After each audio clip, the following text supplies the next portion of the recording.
son peuple. Bien-aimé, aujourd'hui, c'est une grande fête. Aujourd'hui, c'est le jour de réveil. Une très très grande fête. Je voudrais demander aux enfants si les parents ont acheté des nouveaux habits pour aujourd'hui.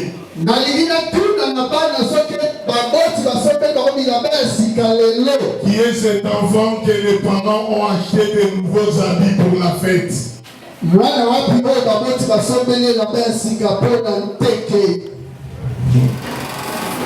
Demandez aux parents pourquoi vous ne l'avez pas fait.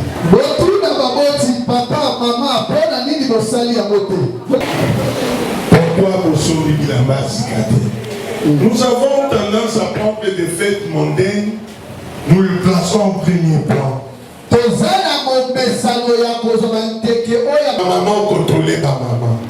Nous gagnons ma papa au contrôler ma papa. Est-ce qu'on peut acclamer? Je souhaite joyeuse fête de Pentecôte à tous les enfants de la main de l'Éternel.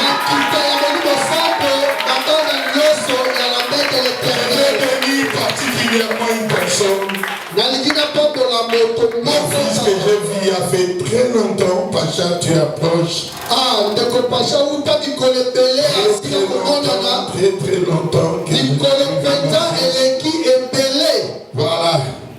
Je vais te bénir, mon fils.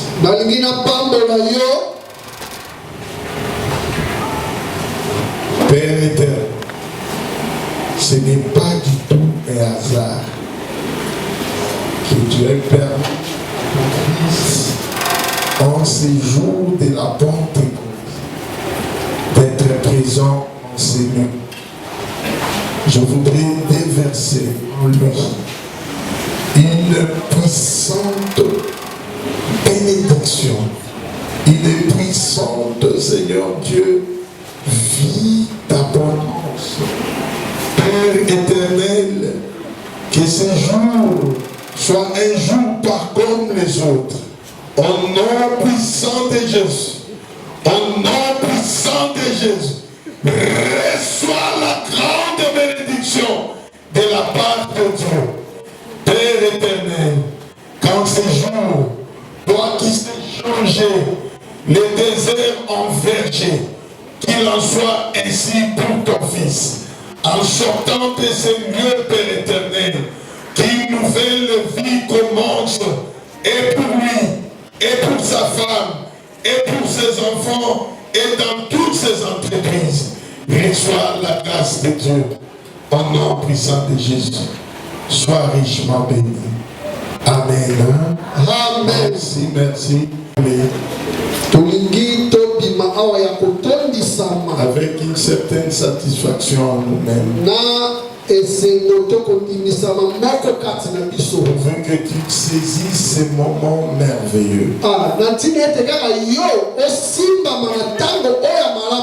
C'est toi qui feras de cette journée et tu feras désormais une définition pour ta vie.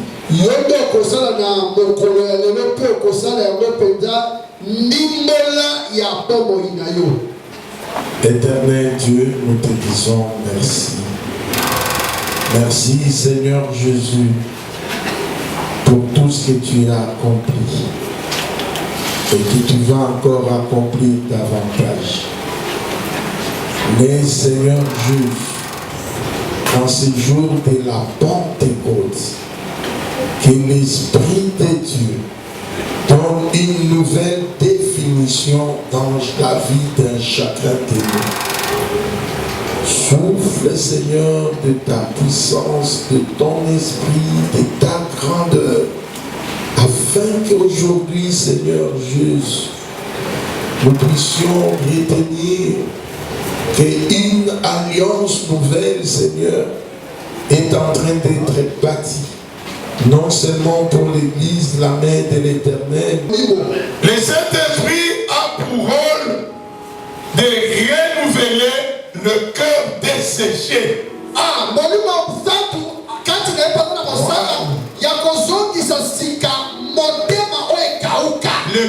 desséché et lui donner une nouvelle vie. Les gens où la parole de Dieu n'a plus place dans leur cœur. Les gens qui trouvent qu'être dans la maison de Dieu, écouter la parole de Dieu, c'est une corvée. Mais ici, le Saint-Esprit a pour rôle de révéler des vies. Donner une vie nouvelle. Voilà pourquoi je te demande, mon frère, ma soeur, aime le Saint-Esprit plus que toute autre chose. Deuxièmement, le Saint-Esprit, un devoir à domicile, si vous voulez mieux approfondir, c'est Ésaïe 35 du 1er au 2e verset.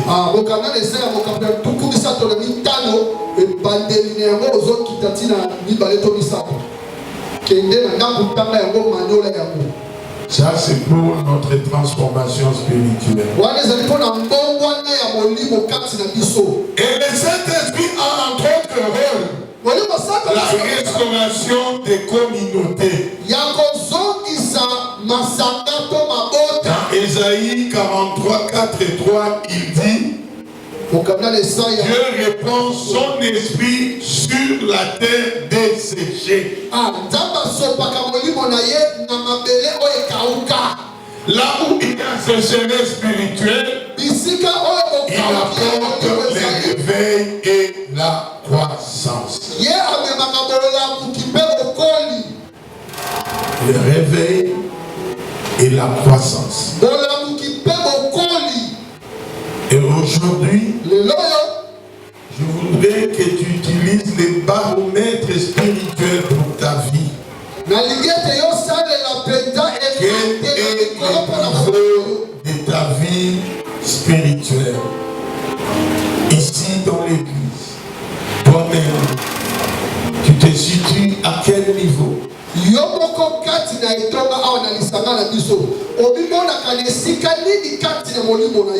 Si tu es dans une riche sécheresse spirituelle,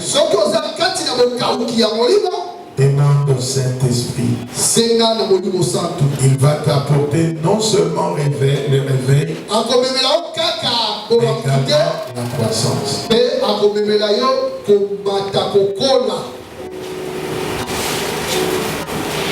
Troisièmement, le Saint-Esprit exerce sur nous sa puissance.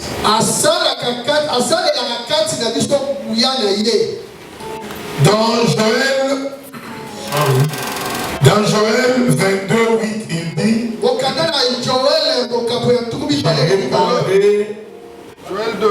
Joël 2, merci, 2, 28. Il dit ceci: l'esprit est répandu sur toute chair, apportant du renouveau.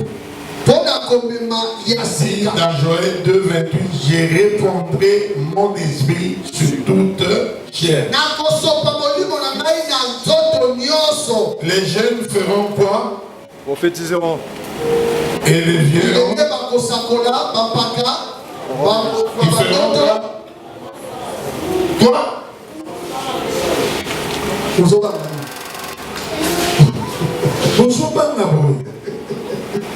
Comment j'ajoute ma vraiment interrogation à nos alassons? La question n'a pas posé question, ce n'a posé aux questions de Talanga. Ce que Talanga n'a pas posé aux questions. Ce qui pose au Talanga pour la Koubanga n'a pas posé aux questions. Ici, nous apprenons. Voilà que j'étais un peu discret de dire 2,28. Les éclaireurs étaient là rapidement, ils ont compris qu'il voulait dire 2,28. C'est ça l'église. Personne ne peut prétendre de la totalité de la connaissance. Amen. Au contraire, c'est le lieu par excellence où il faut comprendre. D'ailleurs, quand tu es à côté là-bas, tu vois quelque chose qui t'échappe. Là, je n'ai pas bien compris. Amen. Et après l'étude, ne sois pas pressé. Amen. Et quand on te dit qu'est-ce qui s'est passé, on a adoré. On a prêché quoi? Ah! C'est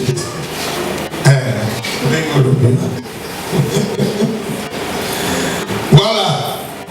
Donc, le Saint-Esprit est là pour nous équiper. Pour porter non seulement le fruit, mais manifester aussi la gloire de Dieu.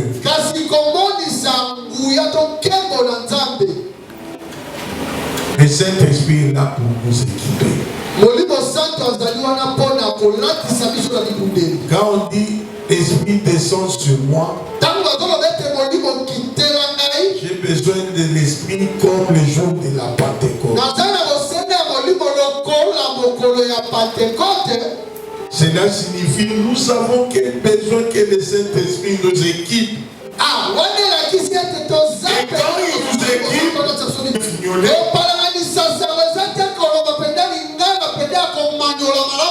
il faut être poussé par le Saint-Esprit. Voilà pourquoi nous avons besoin. Et le Saint-Esprit nous équipe pour descendre sur le terrain. Afin que toute situation que je rencontrerai sur le chemin d'évangélisation, que je sois porteur de solutions. Si je trouve un malade, je ne saurais pas sortir de cette parcelle avant que je pose la main sur le malade et que le malade soit guéri. Là où on ne voulait pas entendre de Dieu, en sortant de la parcelle, que demain nous trouvons qu'il y a une cellule de l'église dans cette parcelle.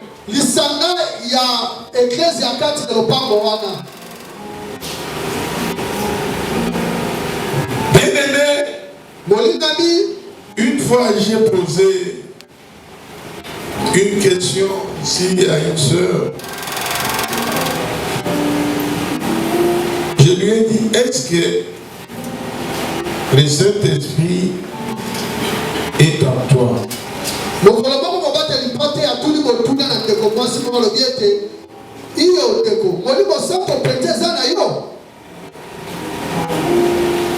Azara Koyenda. Abi pasteur n'a écouté. Nabi si molimo mosa tule na koya alobinga ye molimo mosa na koti na katina. Voilà, bien aimé, nous devons faire des choses avec une parfaite connaissance et surtout la conviction. Dans la vie chrétienne, tout ce qui est fait sans conviction est un péché. Amen. Tu veux que Dieu agisse dans ta vie. Il faut avoir la conviction, être convaincu que Jésus est Seigneur et Sauveur. C'est lui le maître absolu de ma vie. C'est lui le Seigneur absolu de ma vie.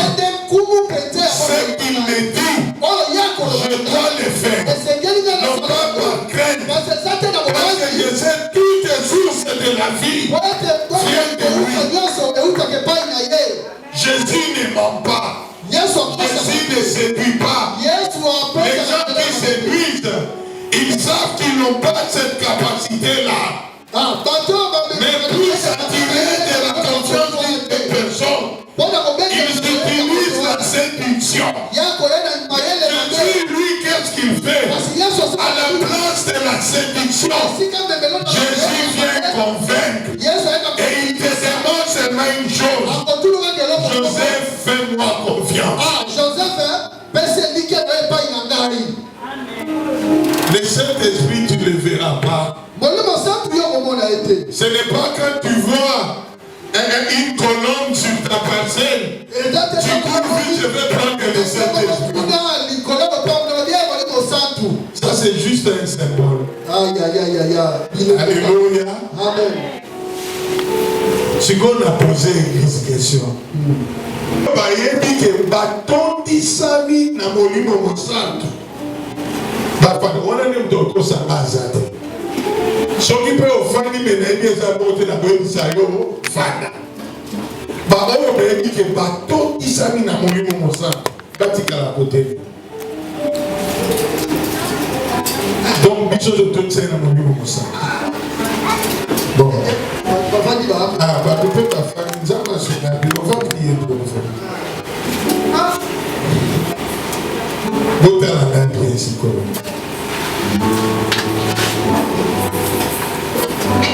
Pierrette, et là, on est là, je vais vous donner un monument au centre.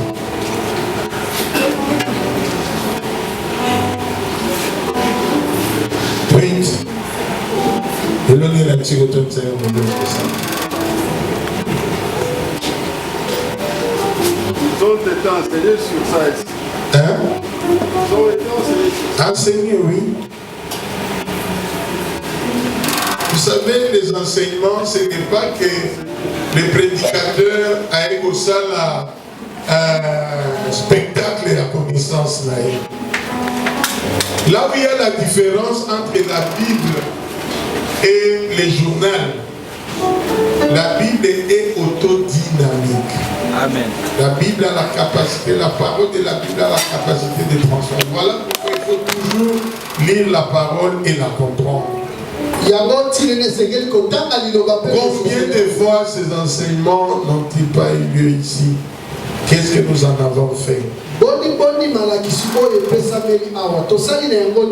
Même parmi les gens qui sont debout ici,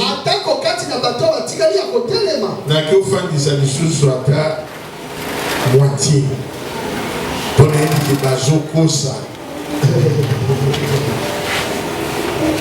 la publicité à Bomo Inabango. Bien aimé, on peut tout cacher sauf à Dieu. Amen. Dieu connaît la profondeur de nos cœurs. Il sonde le cœur et les reins. Amen. Dans un lieu sombre, dans un trou noir, une fourmi noire, Dieu sait le préparer.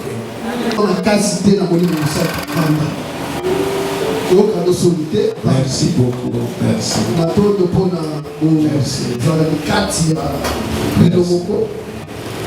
Merci pour votre sincérité. Et Dieu va vous visiter aujourd'hui. Aime la sincérité. Dieu n'aime pas la consommation extérieure. C'est la consommation intérieure.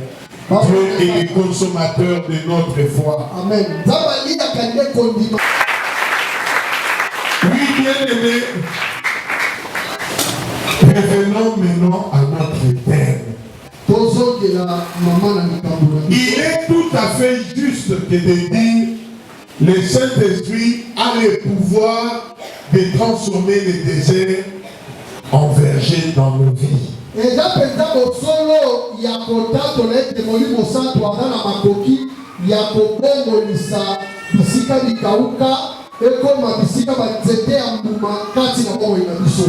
cela, il sait le faire littéralement comme il est dit. Spirituel, il retourne au Saint-Esprit. Mais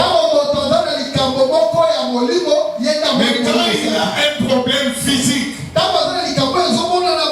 il peut le gérer seul. C'est comme si on dit Saint-Esprit, Makambo est une science. Yo est une science. Alors yo sala économie, yo sala droit, on les a domaine na gaï. Bien aimé, la Bible dit, à la science il faut toujours ajouter na mayele ya mokili efengeli kobakisa oyebi. C'est là où on a besoin des chrétiens. Et vous verrez même dans notre marche, un parrain peut faire quelque chose, peut faire un bévu, ça passe. Mais quand c'est un chrétien, on lui dit c'est qu'on attend quelque chose de toi. Amen. Le monde attend quoi? La révélation de qui? Christ. Et cela va se prouver à travers qui? N'est-ce pas, on peut trouver des chrétiens? Amen. Les chrétiens est porteur des solutions. Là où tu es dans ton école, dans ton lieu de service, les chrétiens doivent être exceptionnels. Dieu est capable de donner la solution à une société en crise à travers un chrétien. Dieu est capable de donner une bonne gouvernance dans les pays à travers les chrétiens. Bien-aimé, moi quand je vois les païens mener les pays comme ils les mènent aujourd'hui, je dis, ils n'ont pas cette révélation-là. Mais je suis scandalisé quand je vois un chrétien qui entre dans la même danse que ces gens-là.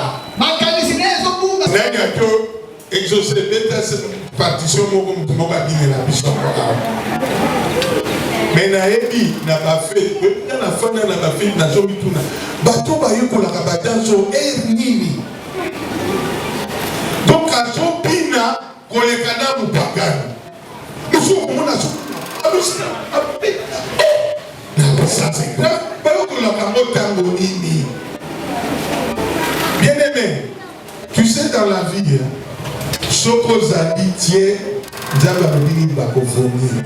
Mutu ya zama be, ala kizama be nae bakosala nini, bakosunga ya bimina mabe nae. Amen. Mais bato baza tiède. Oui, même dans l'église, attends donc il y a les babinani à ça donc il y a pas pour la samote. Mais quand nous grandissions dans l'église de réveil, il y avait des gens quand on disait, ah ben ça tu te souviens non? Mais oui, mais oui. Qui est sorcier? On les délivre. Pas délivré. Tout ça dans la carte de l'église, pasteur azoté. Parole est touchée aux zones là. Mais les autres qui montaient à Télébo, à lui, pasteur Géry, à Yébi à Mondengeni. Sûrement, à celui-là qui a mon pasteur à Yébi Siye, il y a mon aïe à Boakeni. Alors, Binini, à Boakeni. Bien aimé, notre ennemi a oublié que tu es rempli du Saint-Esprit. C'est lui qui est rempli du Saint-Esprit. Quand on prêche, surtout quand on lui amène le message de la repentance, ils sont en lui un bourdonnement. Ils sont cette tempête. La tempête qui a eu lieu dans acte 1:8. Ils sont maintenant dans son cœur. Ils sont son cœur boulonné. Il se reproche. Il dit Seigneur, pardonne-moi. Mais pas les chrétiens d'aujourd'hui. Les chrétiens smartphones. Les chrétiens qui aiment tout. Ils pèsent les mesures, les messages qui passent. Quand on parle de la bénédiction, alléluia. Réveille la maman qui dort l'enfant. Réveille, c'est-à-dire le désert. Et quand nous parlons du côté spirituel du désert, nous voyons ces cœurs-là endurcis. Ata batei liloba ndenge nini eza neti batiango na babwaki mbuma na bisika mabanga ezali na banzube bato oyo bakakolaka liloba.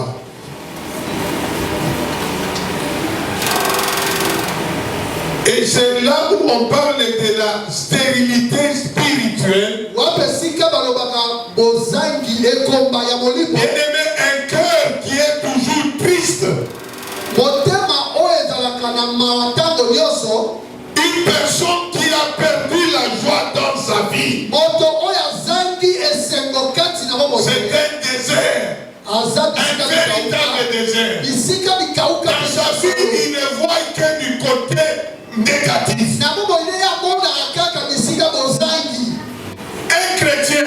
Au Christ, j'aime beaucoup cela. J'ai appris cela de mon Seigneur, mon Seigneur.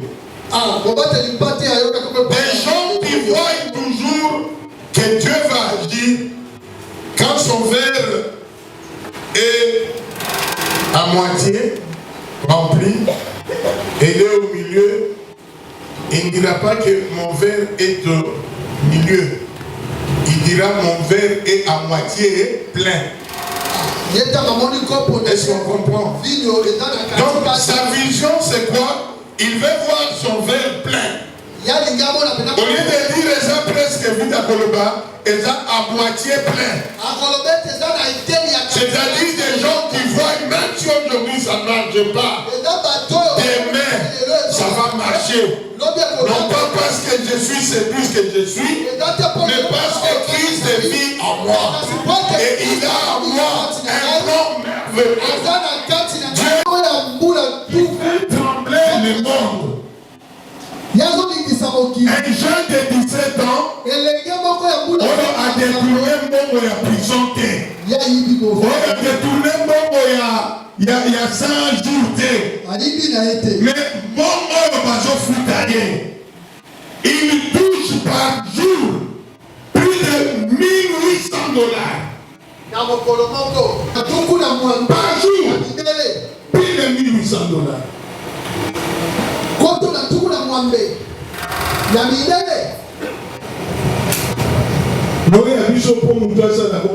Mais vous savez ailleurs, partout dans le monde, hein, ce sont les footballeurs, les musiciens qui sont des gens très riches. Au Congo, ce sont des politiciens.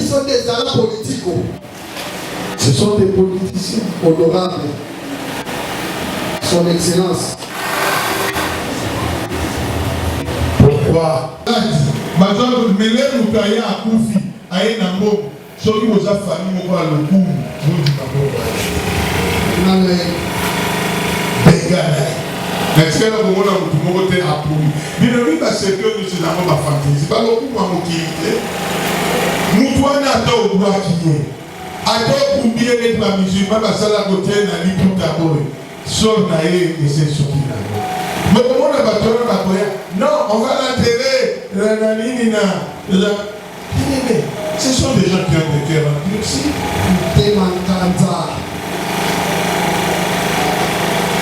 Et c'est ça qu'on appelle le désert. Il peut se croire riche, mais au fond de lui, c'est un véritable pauvre. C'est désert devenir congolais, non? Toujours dans la film, moment moko.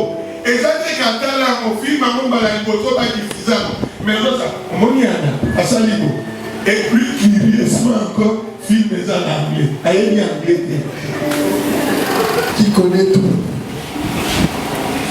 Grand-mère, Batoyo, Batana Ramukanda, la carte enveloppe, ou ils ont la carte avion. Mais là, dans Banda, dans une attaque Mukanda, c'est ça les gens, il y a de donner à il y a côté de la télé, à Téni, au Maloma qui passait rapide, bateau battant à Kamikata. Moi, je prête sur le Saint-Esprit. Donne de la patience. Un chrétien n'est pas jaloux parce qu'une autre personne est bénie. Un chrétien n'est jamais jaloux de celui-là. Jamais à moment, directeur provincial est la commune. Directeur provincial, on a vraiment l'intimité. Et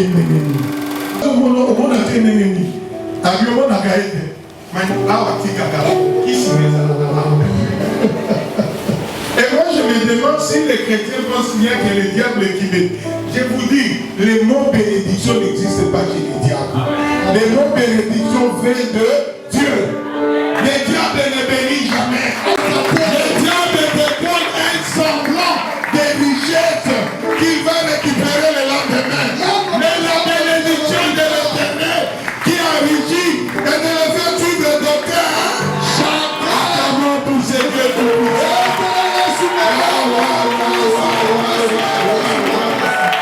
Bien-aimé, il faut entrer dans une école de la patience. Savoir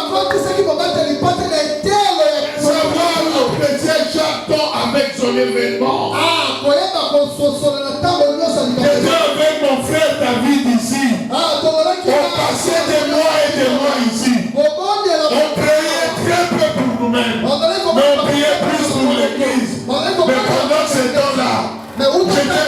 écart à la DGI.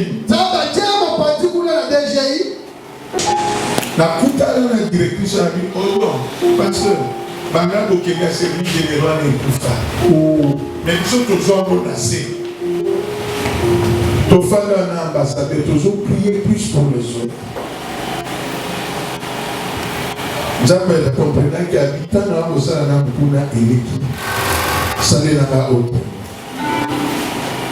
Démarche et l'autre côté, la femme de la bénia, il y a un la conseillère. La ministre. Ça la démarche par l'équipe, papa j'ai sauté à Awa. La famille de Awa na l'église, ma béni ngaï, pourquoi ma kuna la vie, banda de l'osation qu'on a tout comme qu'on a comme directeur à cabinet à l'église.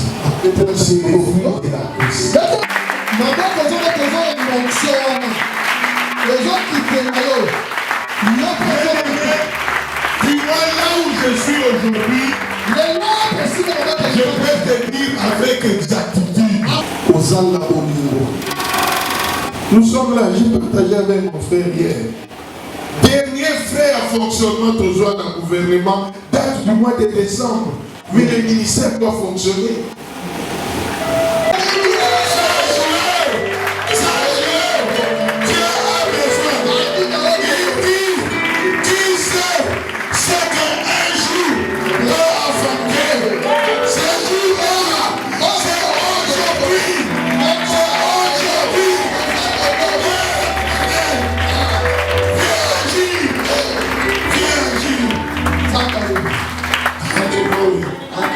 Il s'arrête pas là. Il ajoutera la bonté. La bonté. Bien aimé, la bonté paye. La bonté paye. Voilà tel que nous sommes là.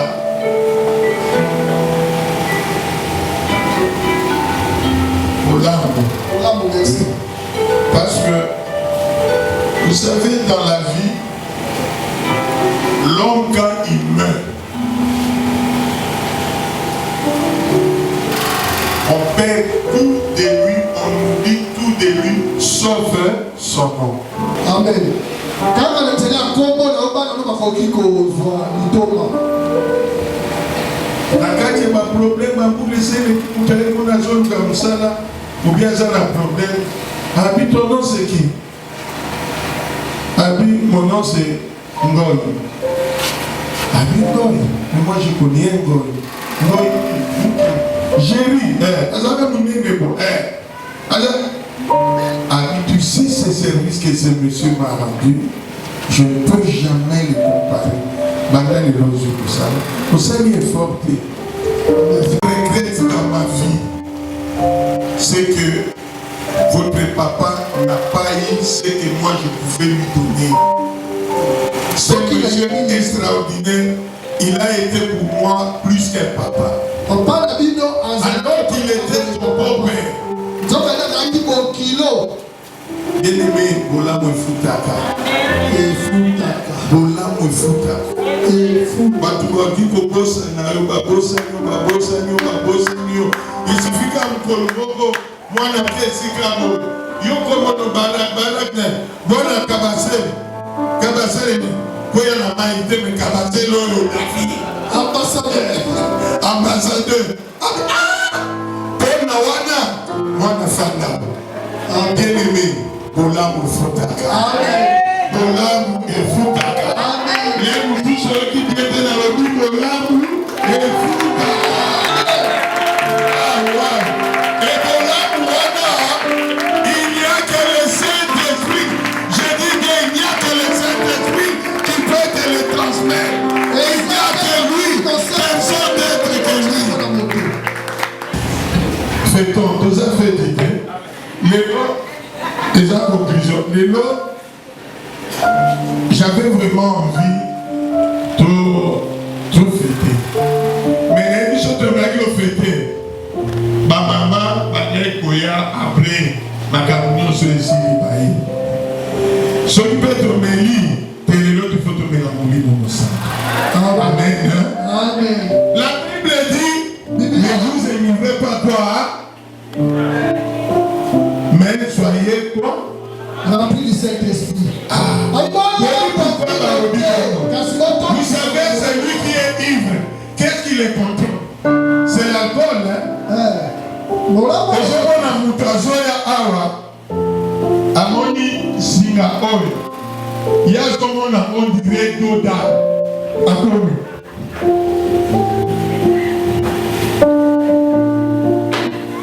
Et tu vois les raconter, l'on a chanté Singapore, après il y a un peu la Singapore. Bon ami, il m'a salué les autres dirigés. Mais vous avez le but de la conduite par le Saint-Esprit. Saint-Esprit, moi, il va la bureau, ma lobby, il va. Moi, il va me sentir le but qu'on y va. Sala et Kobo, moi, il va me sentir le but qu'on Sala et Kobo. Doma Wapanga, moi, il va le but qu'on Tomayete.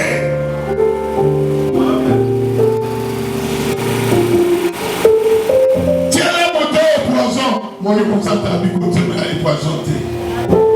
Amen. C'est-à-dire, soyons dirigés par le Saint-Esprit. Quand toi, tu veux faire tes affaires, donne-tu la place au Saint-Esprit. Donne-tu la place au Saint-Esprit. La maîtrise, le Saint-Esprit nous demande la maîtrise. Bien-aimé, l'église, voilà. Ok, côté la cour. Aucun côté la mastasi, aucun côté la nani pour la simozo la buna. Nana on a tâté mais qui on a zoé. Il est la position pour ça. Après c'est son maîtrise. Bien aimé, l'eau que vous allez suivre, on demande l'ennemi. Pose la décision à quoi nous allons défendre. Peut-être dans ma bonne à Sanio, nous allons nous savoir. Amen. Bien-aimé, dans toutes choses que nous vivons dans nos vies, il y a une leçon à tirer. Amen. Dans tout. Ce qui auquel il nous sauve, il y a une leçon à tirer. Il y a une leçon à tirer. Amen. Mathilde, vous voyez pas ça. Ma fille, si je l'aime beaucoup, c'est une femme qui a montré de la bravoure. Et je suis très fier. Et aujourd'hui, je vois si son mari est là où il est. Ce n'est pas parce qu'il est militant. C'est grâce à la prière de cette femme.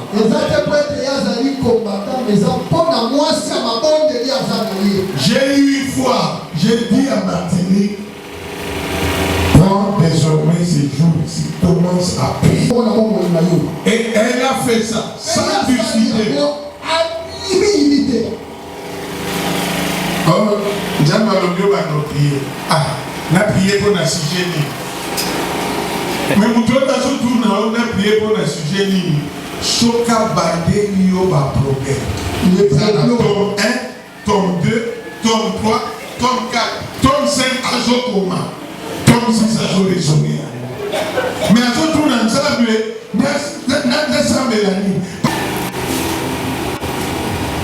et je n'ai pas maman pour sous bazar par papa, maman.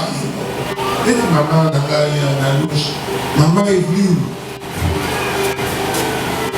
Mais au moment où maman est allée à Katongo Popo, parce que le programme à Pierre a Tonda Nagnos. Mais je suis au Babi pour solo la naïe. Parce que Joseph, tome 8 a joué raisonné à nous. Donc là, on va aller au tome 1 pour t'assister.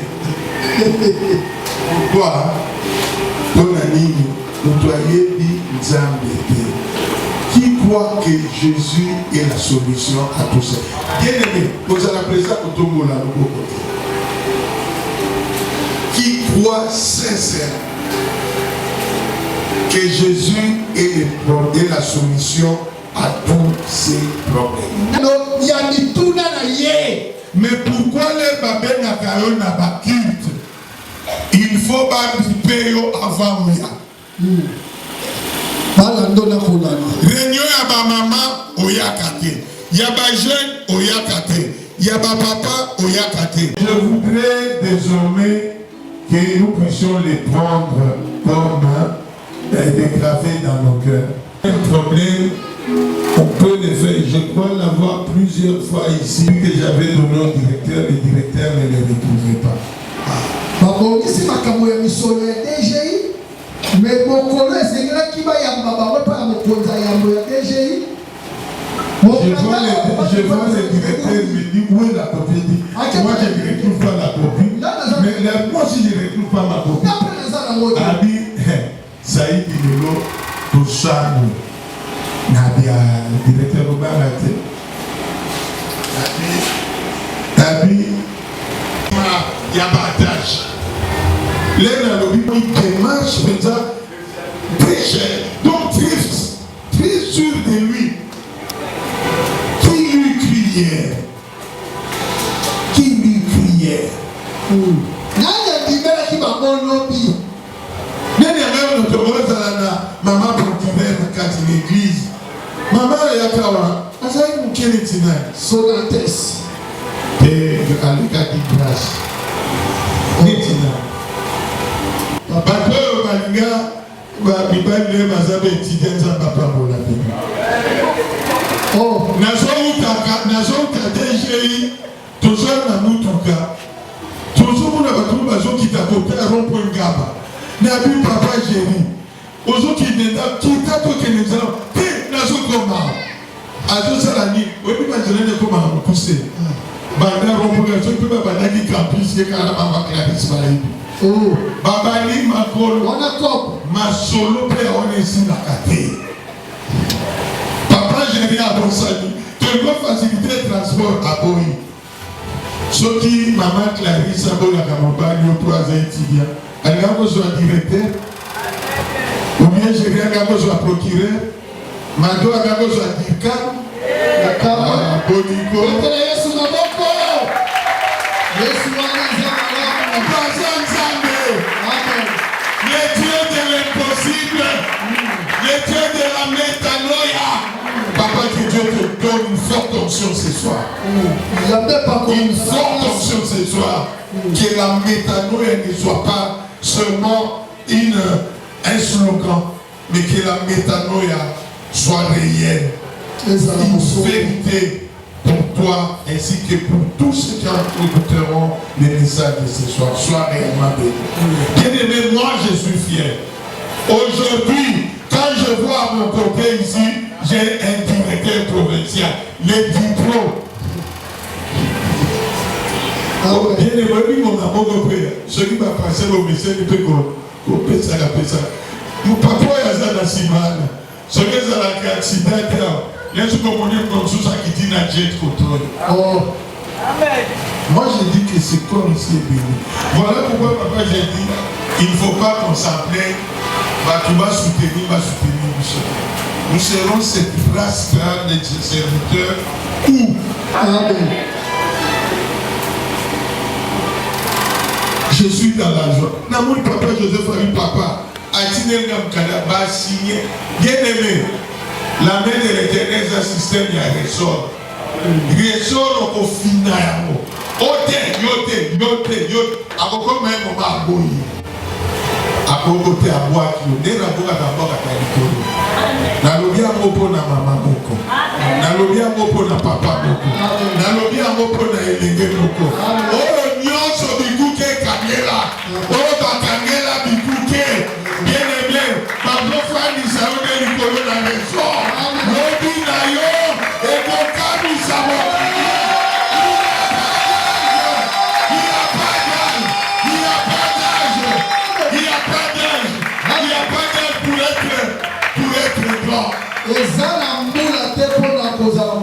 Bien-aimé, au début de l'année, nous avons parlé de promotion. Mais l'autre qui n'a 6 mois, Djabasa Binisi 6. Amen. À Binisi Banana Chômage, bien-aimé Nicolo, j'ai l'honneur. Il y a une personne qui va comme Akamo Youssouf. Ce qui peut battre Akamo Youssouf. Et comme il m'a Gana jus natali nani amuda kwa kuna. Oya zangi ya kusana nene. Menzaba jubana ya kibwani mibale tak tak. En espace de 2 mois, pesi babo misala. Papa qui voit d'être là, t'as mis au papa. D'être là, t'as mis au papa. Amen. Yamane tolubaka awa que il n'y aura pas de pauvres dans cette église. Amen. Amen. Mais nous savons de quoi nous parlons. Amen. Alléluia. Amen. Jambe. Oyo bato bazwaka ezanga tina. Akomisaka yango tina. Amen. Tina te ezanga tina. C'est ça, transformer ce qui est dans le désert et les rendre un verger. Et non seulement Dieu te donnera un verger, ton verger demain sera une grande forêt.